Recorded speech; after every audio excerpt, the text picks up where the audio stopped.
இப்படி பண்ண எப்படா உங்களுக்கு மனசு வருது? ஒரு மிகப்பெரிய டீஃபாரஸ்டேஷன் தான் இப்போ தெலுங்கானாவில் நடந்துட்டுருக்கு.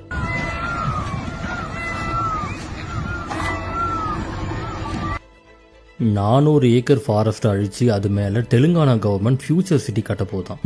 இப்படி காட்டெல்லாம் அழிச்சிங்கன்னா ஃபியூச்சரே இருக்காதே, அப்புறம் எப்படி ஃபியூச்சர் சிட்டி நீங்க கட்டுவீங்கன்னு எனக்கு புரியல.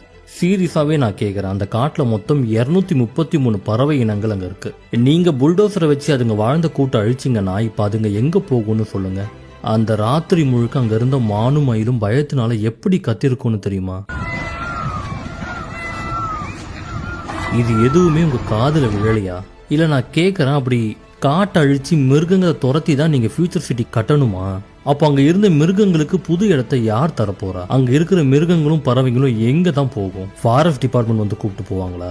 இல்ல இந்த வீடியோ பாக்குற மக்களுக்கு அதுகளோட கஷ்டம் தான் புரிஞ்சிடுமா? ரிசர்ச் படி பார்த்தா இந்த காடு மட்டும் இல்லைன்னா சுத்தி இருக்கிற இடம் 4 டிகிரி அளவுக்கு டெம்பரேச்சர் ரைஸ் ஆகும். நல்லா தெரிஞ்சுதான் இதை அவங்க பண்றாங்களான்னு எனக்கு புரியல. பாவம் அந்த யூனிவர்சிட்டி பசங்க வேற தனியா இதை போராடிட்டு இருக்காங்க. சாரி தம்பிங்களா, நாங்க வெறும் வேடிக்கை மட்டும் தான் பார்ப்போம். அதுக்கு வாழ்ந்துட்டு இருந்த இடத்த விட்டு கட்டாயப்படுத்தி துரத்தி விட்டா அதுங்க எங்க போகும்? ரோட்டுக்கு வரும், அங்க மக்கள் வாழ்ற இடத்துக்கு வரும். அப்புறமா என்ன நடக்கும்? அதுங்க இருந்த இடம் தெரியாம அழிஞ்சு போயிடும், நாடும் நாசமா போகும்.